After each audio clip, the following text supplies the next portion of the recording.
ప్రార్థన చేసుకుందాం. మహోన్నతుడా, మహోగణుడా, నీకు వందనాలు స్తోత్రాలు చెల్లిస్తున్నాం ప్రభా. ఇదిగో ప్రభా, కృతజ్ఞతాస్తుతులు చెల్లించుచు ఆయన గుమ్మంలోనికి ప్రవేశించింది. అవును ప్రభా, అందుని బట్టి నీకు వందనాలు స్తోత్రాలు చెల్లిస్తున్నాం ప్రభా. ఇదిగో ప్రభా, ఆశ్చర్య కార్యములు చేసే దేవుడిగా ఉంచినందుకు నీకు వందనాలు స్తోత్రాలు చెల్లిస్తున్నాం ప్రభా. ఇదిగో ప్రభా, మిమ్మును కటాక్షించి మిమ్మును విస్తరింపజేసేదను. అవును ప్రభా, అందుని బట్టి నీకు వందనాలు స్తోత్రాలు చెల్లిస్తున్నాం ప్రభా. ఇదిగో ప్రభా, సాయంకాల సమయంలో ప్రభా వాక్యం చదువుచుండగా వింటున్న ప్రతి ఒక్క బిడ్డను దీవించి ఆస్వాదించమని ప్రార్థిస్తూ ఆరాధిస్తూ పూజిస్తూ యేసయ్య పరిశుద్ధ నామమున అడిగి బ్రతమాలి వేడుకుంటున్నాం తండ్రి, ఆమేన్. వాక్యం చదువుకుందాం.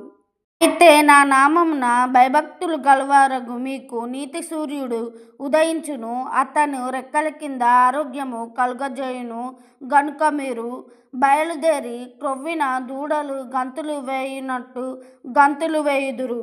ఆమేన్. మలాకి 4వ అధ్యాయము 2వ వచనము. ఆమేన్.